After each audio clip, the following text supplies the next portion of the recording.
ఏం సాధించారని విజయోత్సవాలు కాంగ్రెస్ సర్కారుకు హరీష్ రావు ప్రశ్నల వర్షం.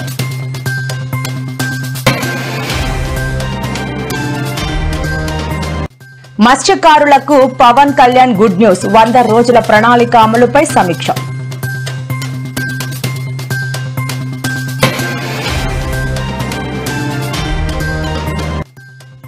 ప్రజల్లోకి కవిత అక్టోబర్ 25 నుంచి రాష్ట్ర వ్యాప్తంగా జాగృతి జనయాత్ర.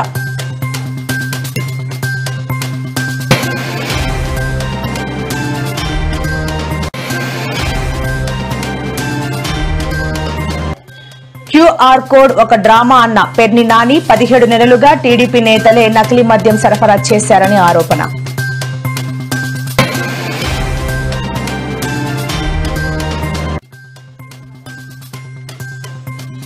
కాంగ్రెస్ పార్టీ బీసీ రిజర్వేషన్ కు కట్టుబడి ఉన్నది స్పష్టం చేసిన డిప్యూటీ సీఎం బట్టి విక్రమార్క.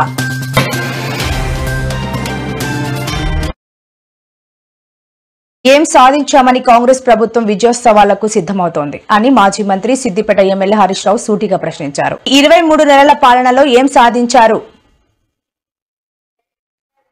ఈ 23 నెలల పాలనలో ఏం సాధించారు అని విజయోత్సవాలు జరుపుతారు అని నిలదీశారు. ఇవాళ తెలంగాణ భవన్ లో హరీష్ రావు మీడియాతో మాట్లాడారు. కాంగ్రెస్ ప్రభుత్వ విజయోత్సవ కార్యక్రమాలు నడుపుతారంటూ ఎందుకు నాయన తుపాకులు పెట్టి వసూళ్లు బాగా చేసినందుక, కమిషన్ల కోసం కేబినెట్ లో గల్లాలు పట్టుకొని కొట్టుకున్నందుక, మంత్రుల మధ్య తగాదాలు జరుగుతున్నందుక ఏం సాధించామని కాంగ్రెస్ ప్రభుత్వం విజయోత్సవాలకు సిద్దమవుతోంది అని హరీష్ రావు ప్రశ్నించారు.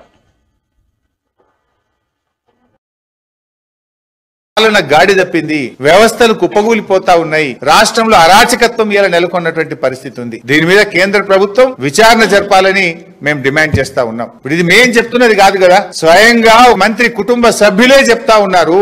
తుపాకీ ముఖ్యమంత్రి ఇచ్చిండు అని చెప్తున్నారు, గన్ను పెట్టి వాటాల కోసం వసూలు చేసిండ్రు అని చెప్తున్నారు, ఫైళ్లు ఆపిన్రు తమ్ముళ్ల కోసము అని చెప్తా ఉన్నారు, టెండర్లు వేయొద్దని హుకుం జారీ చేసిండ్రు అని చెప్తా ఉన్నారు.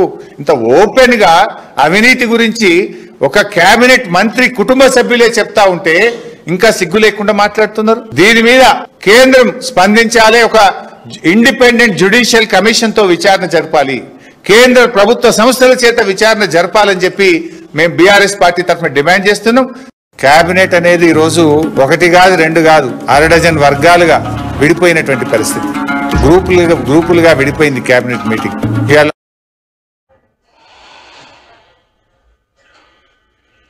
ఉప్పాడ తీర ప్రాంత గ్రామాల మత్స్యకారుల జీవితాల్లో మెరుగైన మార్పులు తీసుకొచ్చేందుకు ఉప ముఖ్యమంత్రి పవన్ కళ్యాణ్ అధికార యంత్రాంగం శాస్త్రవేత్తలతో చర్చించారు. మత్స్యకారులలో చేపల వేట సామర్థ్యాన్ని మరింత పెంపొందించేందుకు ఉన్న అవకాశాలు, మత్స్యకారులకు అదనపు ఆదాయం సముపార్జనకు తీసుకోవాల్సిన చర్యలపై సుదీర్ఘంగా చర్చించారు. 100 రోజుల ప్రణాళిక అమలుపై పంచాయతీరాజ్, గ్రామీణాభివృద్ధి, మత్స్యశాఖ ఉన్నతాధికారులతో పాటు central marine fisheries research institute Visakha శాస్త్రవేత్తలతో సమీక్ష సమావేశం నిర్వహించారు.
తెలంగాణ జాగృతి వ్యవస్థాపక అధ్యక్షురాలు కల్వకుంట్ల కవిత మరోసారి ప్రజల్లోకి వెళ్లేందుకు సిద్దమవుతున్నారు.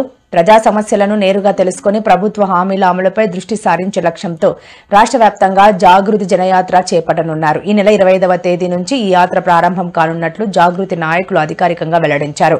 ఈ యాత్రకు సంబంధించిన కార్యాచరణపై చర్చించేందుకు శుక్రవారం రంగారెడ్డి జిల్లా జాగృతి విస్తృత స్థాయి సమావేశం జరిగింది. యాత్రను విజయవంతం చేసేందుకు అనుసరించాల్సిన వ్యూహాలపై జిల్లా ముఖ్య నాయకులతో వీరు సమీక్ష సమావేశం నిర్వహించారు. జాగృతి పెట్టినప్పటి నుంచి జాగృతి సంస్థను బలోపేతం చేయడంలో పెద్ద ఎత్తున ఉపాధ్యాయులే పాత్ర పోషించిండ్రు. చాలా సందర్భాల్లో చాలా జిల్లా అధ్యక్షులుగా, చాలా మండల అధ్యక్షులుగా, గ్రామ స్థాయిలో కూడా ఉపాధ్యాయులు పనిచేసి చాలా బలమైనటువంటి సెక్షన్ జాగృతి యొక్క భావజాలాన్ని, మన సంస్కృతి యొక్క ప్రత్యేకతని తీసుకొని వెళ్ళిండ్రు. ప్రత్యేకించి ఎప్పుడైతే కోటి బతుకమ్మల జాతర అనౌన్స్ చేసినామో ఇప్పటికి కూడా నాకు బాగా గుర్తు, మొత్తం తెలంగాణ టీచర్ జేఏసీ అనే ఉద్యమంలో ఏదైతే పెట్టుకున్నామో ప్రతి ఒక్క టీచరు ప్రతి ఒక్క స్కూల్లో పిల్లలతో బతుకమ్మలు ఆడించి మీకు ఎందుకక్క స్కూళ్ళలోనే మేము మీకు కోటి బతుకమ్మలు చేసిస్తామని నెల రోజులు కూడా కోటి బతుకమ్మ జాతరలు జరిపినటువంటి ఉపాధ్యాయ మిత్రులందరికీ కూడా హృదయపూర్వకంగా వందనాలు తెలియజేస్తా ఉన్నాను.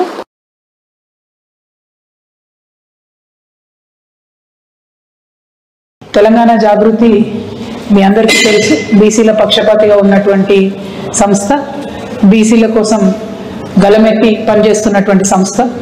మరి వాళ్ళ కేంద్ర రాష్ట్ర ప్రభుత్వాలు కూడా బీసీ బిడ్డలను మభ్యపెట్టే విధంగా 42% రిజర్వేషన్ ఇస్తామని చెప్పి పూటకు ఒక మాట మాట్లాడుతున్నటువంటి సందర్భంలో దేశంలో అందరూ కూడా ఎదిరించలేనటువంటి పరిస్థితిలో ఉన్నప్పుడు మన తెలంగాణ నుండి ఒక వాయిస్ లేవడం, మన తెలంగాణ నుండి ఆర్ కృష్ణయ్య గారి సారథ్యంలో మరి పోరాట పిడికిలు బిగడం అన్నది చాలా సంతోషించాల్సిన విషయం.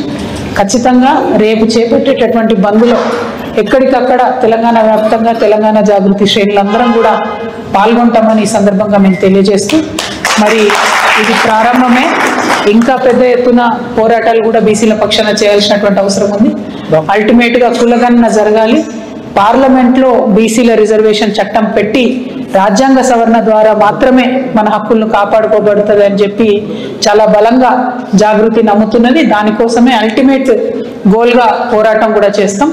మరొక పక్క ఢిల్లీలో ఆ పోరాటం అయితే, క్షేత్రస్థాయిలో గ్రామ గ్రామానికి పోయి మన బీసీ బిడ్డలందరిలో కూడా చైతన్యాన్ని నింపుకొని మరి పోరాట పటిమను పెంచేందుకు కూడా మన వంతు ప్రయత్నం కూడా చేద్దామని ఈ సందర్భంగా తెలియజేస్తూ, మీరు వచ్చి మద్దతు అడిగే అవసరమే లేదు, మా మద్దతు ఆల్రెడీ ఉన్నది, ఉంటది కూడా.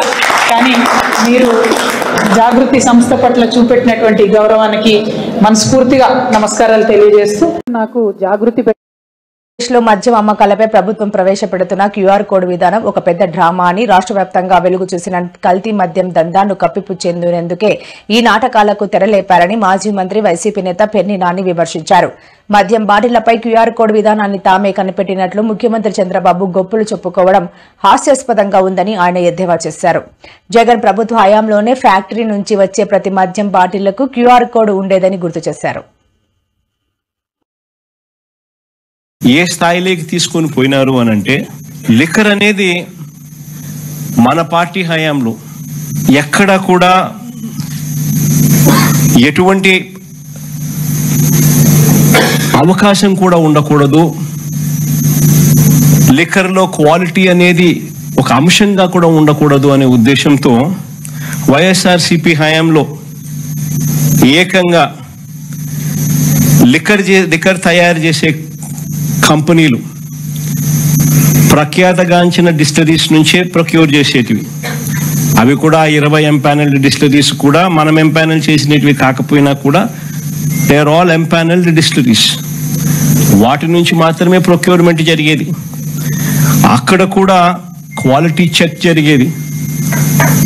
అక్కడ కూడా క్వాలిటీ చెక్ చేసిన తర్వాత అవి ఎటువంటి తప్పుదోవలు పోకోకుండా నేటుగా ప్రభుత్వ దుకాణాల్లోకి మాత్రమే వచ్చేది. చెక్ అయిపోయిన తర్వాత ఆ బాటిల్ మీద క్యూఆర్ కోడ్ ఉండేది. ఆ గవర్నమెంట్ షాప్ లో ప్రతి బాటిల్ అమ్మేటప్పుడు క్యూఆర్ కోడ్ స్కాన్ చేసి అమ్మేవాళ్ళు. 100% మంచి క్వాలిటీ, రెప్యూటెడ్ ఎన్లిస్టెడ్ డిస్టిలరీల నుంచి మాత్రమే ప్రొక్యూర్డ్ మెటీరియల్ అమ్ముడుపోయేది. గవర్నమెంట్ షాపుల్లో నుంచి అది కూడా అమ్మే పరిస్థితి ఉండేది. ఈరోజు చూస్తే నిజంగా ఆశ్చర్యం కలిగించే విషయాలు. ఒకసారి చూస్తే ఒక మాఫియా తరహాలో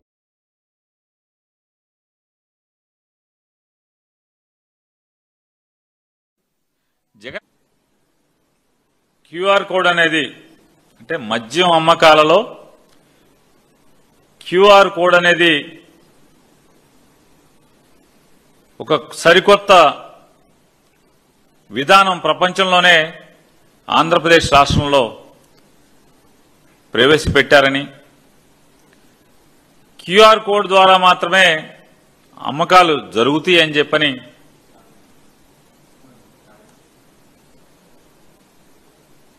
అంటే భారతదేశంలోనే కాదు ప్రపంచంలో ఎక్కడైనా లిక్కర్ అంటే మందు సీసా మీద ఒక క్యూఆర్ కోడ్ నారా చంద్రబాబు నాయుడు గారు కనిపెట్టినట్టు ఆలోచన చేసినట్టు దానికి సారా మంత్రి కొల్లు రవీంద్ర గారు కమిషనర్ మీనా గారు ఇద్దరు కలిసి దాన్ని రూపకల్పన చేసినట్టు ఒక రాష్ట్ర ముఖ్యమంత్రికి వేరే విషయాలు ఏమీ లేనట్టు బ్రాందీ సీసాల మీద క్యూఆర్ కోడ్ పెడుతున్నామని చెప్పని ప్రెస్ మీట్ పెట్టి చెప్పేటంత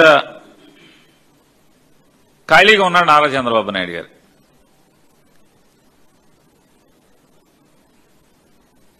మరి మంత్రి గారు ఏం చేస్తాడో మనకు అర్థం కాదు రాష్ట్ర ప్రజలందరికీ కూడా. మరి సారా మంత్రి గారు ఏం చేస్తాడు? ముఖ్యమంత్రి ప్రెస్ మీట్లు పెడితే క్యూఆర్ కోడ్ గురించి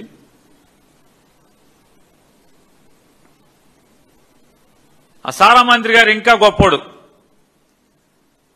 విలేకరులను తీసుకుని బ్రాందీ కోట్లకి వెళ్లి సీసాల మీద క్యూఆర్ కోడ్ ఫోన్ పెట్టి స్కాన్ చేస్తున్నాడు. అయ్యా, జగన్మోహన్ రెడ్డి గారు ప్రభుత్వం మొదటి రోజు నుంచి కూడా డిస్టిలరీల్లో తయారయ్యేటువంటి ప్రతి మద్యం బాటిల్ మీద క్యూఆర్ కోడ్ లేకుండా, ఫ్యాక్టరీ గడప దాటతాకి లేకుండా చర్యలు తీసుకుని ఫ్యాక్టరీలో కూడా ప్రతి సీసాని స్కాన్ చేసి ఎక్సైజ్ అధికారులు దాన్ని ప్రభుత్వంచే నడపబడుతున్నటువంటి ఏపీబీఎస్ఎల్ డిపోల్కి చేరటం, అక్కడ స్కానింగ్ జరగటం, క్యూఆర్ కోడ్ అక్కడి నుంచి షాపులకి వెళ్ళినా అక్కడ కూడా స్కానింగ్ జరగటం. ధైర్యపడకు, అండగా నేను ఉంటానని BRS working president Sircilla MLA Kalvakuntla Taraka Ramarao Errala Srinivas కు భరోసానిచ్చారు. ఈ నెల 9వ తేదీన మాజీ SC ST commission chairman Errolla Srinivas తండ్రి ఎర్రోళ్ల విఘ్నయ్య అనారోగ్యంతో మృతి చెందగా కేటీఆర్ పరామర్శించి ఓదార్చారు. ఆయన వెంట బీఆర్ఎస్ రాష్ట్ర కార్యదర్శి రాధాకృష్ణ శర్మ, సిద్దిపేట మాజీ మున్సిపల్ చైర్మన్ రాజనర్సు, మండల పార్టీ అధ్యక్షుడు కాముని శ్రీనివాస్, మాజీ ఎంపీపీ ఉపాధ్యక్షులు కీసరి పాపయ్య, బీఆర్ఎస్ మండల యువత అధ్యక్షుడు గుండెల్లి వేణు, మాజీ సర్పంచ్ల ఫోరం అధ్యక్షుడు కాముని ఉమేష్ చంద్ర, వివిధ గ్రామాల బీఆర్ఎస్ నాయకులు, కార్యకర్తలు పాల్గొన్నారు.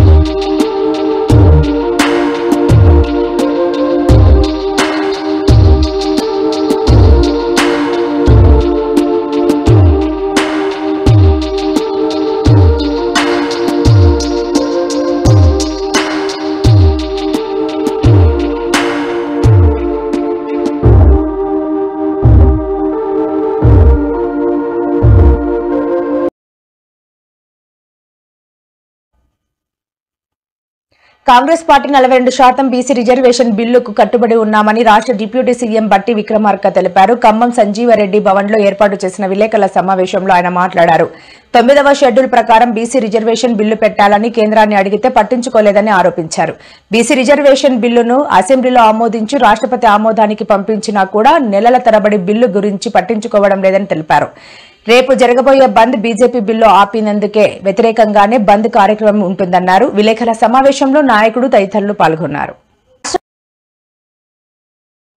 మరి క్యాప్ తొలగించిన తర్వాత అట్లాగే 42% రిజర్వేషన్ బిల్లు శాసనసభలో ఏకగ్రీవంగా పాస్ చేసిన తర్వాత రాష్ట్ర ప్రభుత్వం ఆ బిల్లుకు సంబంధించి గవర్నర్ గారికి పంపిస్తే గవర్నర్ గారు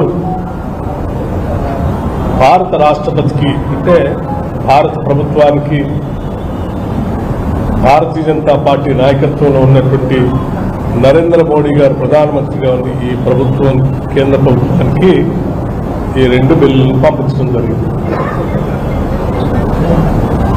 సో బిల్లుని పాస్ చేసి 42% రిజర్వేషన్ని 50% క్యాప్ని ఎత్తేసి పంపించినటువంటి బిల్లు గత కొన్ని మాసాలుగా కొన్ని నెలలుగా కేంద్ర ప్రభుత్వం దాన్ని చట్టబద్ధంగా అంటే పార్లమెంట్లో 9th షెడ్యూల్లో పెట్టమని అడిగితే కూడా పెట్టకుండా మేము పాస్ చేసిన బిల్లుని ఆమోదించి వెంటనే ఈ రాష్ట్రంలో ఉన్నటువంటి బీసీలకి 42% రిజర్వేషన్ వచ్చేటట్టుగా చేసిన విధానాన్ని ఆమోదించి పంపించకుండా అడ్డుకట్ట వేసి ఆపి ఈరోజు రాష్ట్రంలో ఉన్నటువంటి ఓబీసీల 42% రిజర్వేషన్ని అడ్డుపడుతున్నటువంటి భారతీయ జనతా పార్టీ నైజం ఈ రాష్ట్ర ప్రజలకే కాదు దేశం మొత్తానికి కూడా తెలిసింది. ఉద్యోగం అంటే కేవలం పని వేతనం ఒక్కటే. రాష్ట్రంలో ఫ్రీ బస్ పథకం కొనసాగుతోంది. టికెట్ కు డబ్బులు లేకుండా ఉచితంగా మహిళలు ప్రయాణిస్తున్నారు. అయితే కొన్ని సమయాల్లో ఆర్టీసీ బస్సుల్లో ఉద్రిక్తతలు చోటు చేసుకుంటున్నాయి. బస్సులో సీటు కోసం కొందరు మహిళలు గొడవ పడుతున్నారు. తమదంటే తమదే అంటూ ఘర్షణ పడుతున్నారు. జుట్టు పట్టుకుని మరీ కొట్టుకుంటున్నారు. ఈ వీడియోలు సోషల్ మీడియాలో వైరల్ అవుతున్నాయి.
దీంతో ఫ్రీ బస్ పథకంపై విమర్శలు వెల్లువెత్తుతున్నాయి. ఉచిత ప్రయాణం వల్లే బస్సుల్లో ఇలా జరుగుతోందనే ఆరోపణలు వినిపిస్తున్నాయి.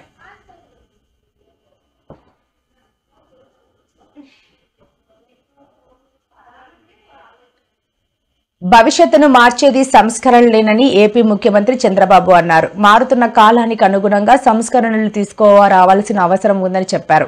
జీఎస్టీ సంస్కరణలపై రాష్ట్ర ప్రభుత్వం నిర్వహించిన సూపర్ జీఎస్టీ సూపర్ సేవింగ్స్ ప్రచారంలో భాగంగా విద్యార్థులకు నిర్వహించిన పోటీల్లోని విజేతలు శుక్రవారం ముఖ్యమంత్రిని రాష్ట్ర సచివాలయంలో కలిశారు. 13 ఉమ్మడి జిల్లాలకు చెందిన 17 మంది విద్యార్థులు విజేతలుగా నిలిచారు. విజేతలకు సీఎం చంద్రబాబు సర్టిఫికెట్లను అందించారు.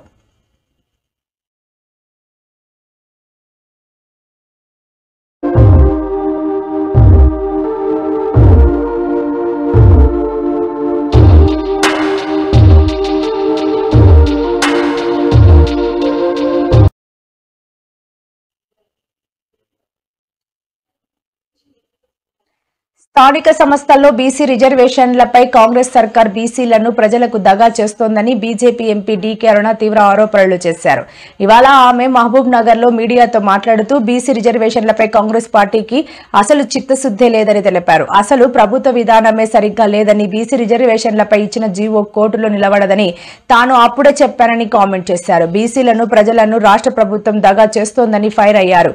బీసీ రిజర్వేషన్లపై దేశ అత్యున్నత న్యాయస్థానం సుప్రీంకోర్టు ఇచ్చిన తీర్పు అందరూ ఊహించినదేనని అన్నారు. కానీ నేడు కాంగ్రెస్ నేతలు బీసీ రిజర్వేషన్లకు బీజేపీ అడ్డుపడుతోందని మీడియా ముందుకు రావడం హాస్యాస్పదమని డీకే అరుణ తెలిపారు.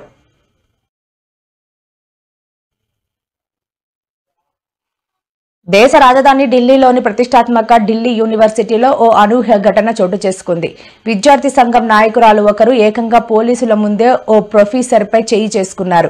ఈ సంఘటనకు సంబంధించిన వీడియో సోషల్ మీడియాలో వైరల్ కావడంతో తీవ్ర దుమారం రేగుతోంది. ఈ ఎన్నికల్లో అధ్యక్షుడిగా ఎన్ఎస్యుఐ అభ్యర్థి గెలుపొందగా ఏబీవీపీ సభ్యులు 2 స్థానాల్లో విజయం సాధించారు. అయితే గెలిచిన ఎన్ఎస్యుఐ అభ్యర్థిపై ఏబీవీపీ కార్యకర్తలు దాడి చేశారని ఆరోపణలు వచ్చాయి. गुंडागर्दी थमने का नाम नहीं ले रही है. अब दिल्ली विश्वविद्यालय के बीआर